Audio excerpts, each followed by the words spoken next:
Railway station road से सबली मजार मस्जिद कमेटी विवाद लगातार गहराता जा रहा है। बुधवार 1 जुलाई को ही मारपीट और चोरी के आरोपों के बाद शनिवार को पूर्व कमेटी के पूर्व सचिव वाजिद खान और मस्जिद के इमाम शकील अहमद ने प्रेस वार्ता कर नई कमेटी के अध्यक्ष अब्दुल वाजिद खान द्वारा लगाए गए आरोपों का खंडन किया। उन्होंने पूरे मामले की निष्पक्ष जांच कराने और कॉल डिटेल, रिकॉर्ड, लोकेशन तथा उपलब्ध साक्ष्यों के आधार पर जांच कराने की मांग की। पूर्व सचिव वाजिद खान ने कहा कि 1 जुलाई को जिला प्रशासन, पुलिस और मजिस्ट्रेट की मौजूदगी में नई कमेटी ने पदभार ग्रहण किया था। उस दौरान मस्जिद के इमाम आम लोगों से अपील कर रहे थे कि लेकिन नई कमेटी के अध्यक्ष ने उन्हें रोकने और माइक छीनने का प्रयास किया। उन्होंने कहा कि यह पूरी घटना मीडिया और पुलिस अधिकारियों की मौजूदगी में हुई थी। ऐसे में बाद में चोरी और मारपीट में लगाए गए आरोप तथ्यहीन है। उन्होंने बताया कि इस संबंध में उनकी ओर से भी धनबाद थाने में प्राथमिकी दर्ज कराई गई है। पूर्व सचिव ने कहा कि वर्ष 2025 में कल्याण विभाग द्वारा जारी SOP के अनुसार कमेटी में वही लोग शामिल हो सकते हैं जो मस्जिद परिसर से 3 किलोमीटर के दायरे में रहते हैं और किसी प्रकार का नशा नहीं करते हैं। उनका आरोप है कि नई कमेटी का गठन इन मानकों की अनदेखी कर किया गया। उन्होंने यह भी दावा किया कि मजार की जमीन रेलवे की ओर है और यदि नई कमेटी के अध्यक्ष खुद को जमीन का मालिक बताते हैं तो वे इसके वैध दस्तावेज सार्वजनिक करें। वहीं मस्जिद के इमाम शकील अहमद ने अपने ऊपर लगाए गए लोगों को भड़काने के आरोप को सिरे से खारिज किया। उन्होंने कहा कि जुमे की नमाज के बाद लोगों में शांति, धार्मिक मर्यादा और सामाजिक सौहार्द बनाए रखने की अपील करना उनकी नियमित जिम्मेदारी है। नमाज के बाद क्या हुआ इसकी उन्हें जानकारी नहीं है क्योंकि वह अपने कमरे में चले गए थे। उन्होंने कहा कि घटना से उनका कोई संबंध नहीं है। फिलहाल सबीली मजार मस्जिद विवाद में दोनों पक्ष एक दूसरे पर गंभीर आरोप लगा रहे हैं। ऐसे में पूरे मामले की सच्चाई कल्याण विभाग, जिला प्रशासन और पुलिस जांच के बाद ही सामने आएगी।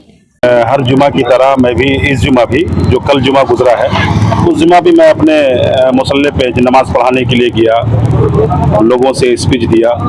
इस तरह की कोई बातें नहीं की गई जिससे किसी तरह का कोई फसाद हो, कोई फितना हो। ये इस्लामी कैलेंडर के एतबार से ये मुहर्रमुल हराम का महीना चल रहा है। इमाम हुसैन रज़ी अल्लाह ताला अन्हु के ताल्लुक़ से गुफ्तगू हुई, तकरीर हुई और कुछ बातें यहाँ की थी वो बताई गई पब्लिक को। चूँकि पब्लिक को बताना ये इमाम ही पर ज़रूरी होता है। जिस जगह पे हम खड़े होते हैं उस जगह को मिंबर रसूल बोलते हैं। मिंबर रसूल पे सबका खड़ा होना ये दुरुस्त नहीं है। ये कोई आलिम दीन ही खड़े होंगे या किसी मस्जिद का इमाम किसी को इजाज़त देंगे तभी वो खड़े हो सकते हैं। ये बार बार दौरान तकरीर, दौरान स्पीच हमसे माइक लेने की कोशिश किए, बड़ा नमाज पढ़ाने में बड़ा बाधक डाले। ये सब वजह है। अब नमाज के बाद बाहर में क्या मामला हुआ उस ताल्लुक़ से मुझे कोई जानकारी नहीं। नमाज के लगभग आधे घंटे के बाद तक के मैं अपने रूम में मस्जिद के अंदर बैठा रहा। बाद में पता चला कि ऐसा ऐसा मामला हुआ है। इस मामले से हमारा क्या लेना देना होगा? हम तो एक मस्जिद का इमाम है, हमारा काम है मस्जिद में नमाज पढ़ाना, लोगों को अच्छी बातें बताना, बुराई से रोकना। इसके अलावा एक इमाम का और क्या काम हो सकता है? ये सरासर झूठ और गलत। आज जो प्रेस कॉन्फ्रेंस बुलाने का उद्देश्य है कि आप लोग जान रहे हैं कि 1 तारीख को नया कमेटी का यहाँ पदभार ग्रहण हुआ है। उस दौरान भी झगड़ा हुआ था।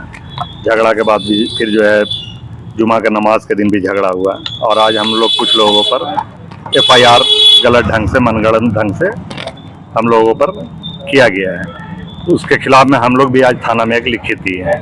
ठीक है। OP में पूरा नियम कानून है कि इस नई कमेटी के गठन से पहले यहाँ के लोगों को मेंबर बनाना है। मेंबर वैसे लोगों को बनाना है जो 3 किलोमीटर के दायरे में रहेंगे। प्रत्याशी वैसे लोग खड़ा होंगे जो नशा का सेवन नहीं करते हैं, उन पर आपराधिक कोई रिकॉर्ड ना हो, वैसे लोग यहाँ के मेंबर बनेंगे और एक सुचारू रूप से इलेक्शन होगा। इलेक्शन के बाद नई कमेटी का गठन हो गया।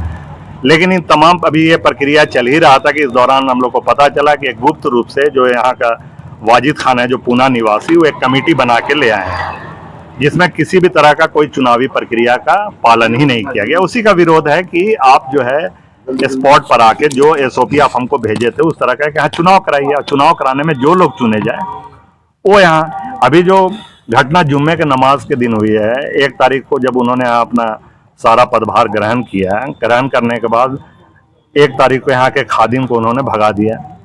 2 तारीख को जिस दिन जुमा की नमाज थे उस दिन जो है वो मस्जिद के इमाम और मुअज्जिन जो है देखभाल करते हैं, उनको बोला गया कि 2 दिनों के अंदर आप लोग बोरिया बिस्तर समेट के यहाँ से चले जाइए। का जिक्र जो है मस्जिद के इमाम आवाम से कर रहे थे कि हम यहाँ वर्षों वर्षों तक यहाँ सेवा दिए हैं काफ़ी कम पैसे में हम यहाँ का खिदमत किए हैं और आज मुझे यहाँ से जाने के लिए कहा जा रहा है।